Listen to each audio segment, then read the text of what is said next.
C'est une maladie dont l'origine, d'après ce que l'on connaît, est générée par l'inoculation d'une bactérie à travers la morsure d'une tique. Et il y a des contaminations par d'autres insectes piqueurs-mordeurs, des mouches, des tans, des aoutas, des puces, des araignées. Et aujourd'hui, on commence à découvrir de possibles et même avérées contaminations par transmission par voie sexuelle et par transfusion sanguine également une contamination plus que probable de la mère à l'enfant. C'est-à-dire qu'on se retrouve dans une situation qui est assez équivalente à celle du sida il y a 30-40 ans.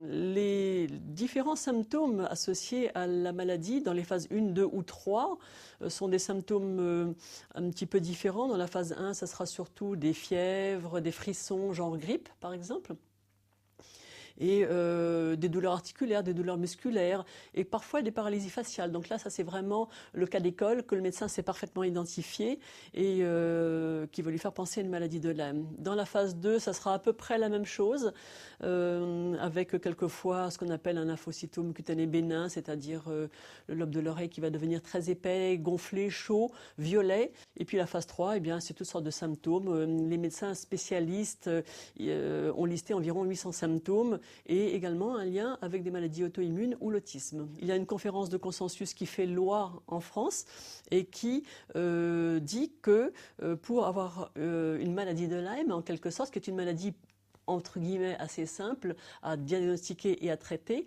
il faut faire 2 tests sérologiques, donc des tests sanguins, un test qui s'appelle ELISA et un test qui s'appelle Western blot, dans le cas où le test ELISA serait positif. On a une grande variabilité dans ces tests qui fait que ces tests sont notoirement insuffisants. C'est validé aujourd'hui par certains professeurs, membres de l'Académie de médecine et ou présidents à des niveaux divers au niveau du système de santé français. Les tests pratiqués en France sont des tests indirects. Or, j'ai remarqué avec mon expérience de cette année où j'ai vraiment regardé les dossiers les uns après les autres personnellement, j'ai remarqué que plus la pathologie est grave et avancée, moins les anticorps sont présents. Ce qui s'explique très bien, très clairement, étant donné que le Lyme est une infection qui engendre une immunodépression, un peu comme le HIV. Autrement dit, plus la pathologie est avancée et grave, moins on a d'anticorps. Alors comment peut-on se référer à une quantité d'anticorps si justement c'est là que le problème se pose? Une dame est venue de très loin avec des amis à elle. Je lui ai fait une prise de sang et il se trouve que le test ELISA évidemment était négatif. Le test Western blot était très faiblement positif, très faiblement. Donc dans ces conditions, les autorités de santé disent comme tout est faible, tout est négatif, ce n'est pas Lyme. Mais il se trouve que j'ai fait en plus de cela un test au bout du doigt qui s'appelle la goutte épaisse, ce que l'on pratique d'ailleurs pour les paludismes. Et là, on voit des parasites dans le sang périphérique. Et quand j'ai fait la goutte épaisse, alors que les 2 tests étaient quasiment négatifs, eh bien, c'était truffé de borrélie. Il y a de nombreux lanceurs d'alerte à travers le monde qui ont, depuis 10, 20, 25, 26, 27 ans, travailler sur la révélation de ce qu'est cette maladie, qui s'inscrit donc dans le cadre d'une maladie vectorielle, donc Lyme et co-infection. Ces lanceurs d'alerte ont été et sont encore poursuivis par les autorités de santé et les gouvernements multiples, parce qu'ils sont dans un discours qui est totalement différent de ce que dit l'organisme d'infectiologie internationale, qui s'appelle IDSA, et ils sont en train de démontrer, si je pouvais prendre cet exemple, que la Terre est ronde, alors qu'en fait, pour nous, elle est encore plate. Elle est supposée, de manière autoritaire, être plate. En 2007, il y a eu une interrogation de la part de plusieurs médecins qui m'ont contacté en me disant qu'ils étaient étonnés du nombre de résultats négatifs que l'on trouvait par rapport à la clinique, qui leur semblait beaucoup plus fréquemment être des Lyme. En gros, ce que j'ai constaté, c'est que les tests ELISA faisaient appel à une seule souche de borrélie, et qu'en Europe, nous avons une quinzaine de souches pathogènes. Donc évidemment, là, on passait à côté de beaucoup de cas. Donc pratiquement 9 cas sur 10 étaient rendus faussement négatifs. Par contre, le test Western blot que j'utilisais à l'époque, déjà, est un test qui vient d'Allemagne, fabriqué par Microgen en Allemagne, et qui fait appel à 5 souches, 5 variétés de borrélie différentes, qui sont les plus fréquentes dans nos régions. Autrement dit, il est évident qu'à ce moment-là, utiliser la technique Western blot qui inclut 5 variétés différentes était plus judicieux que d'utiliser une technique avec une seule variété.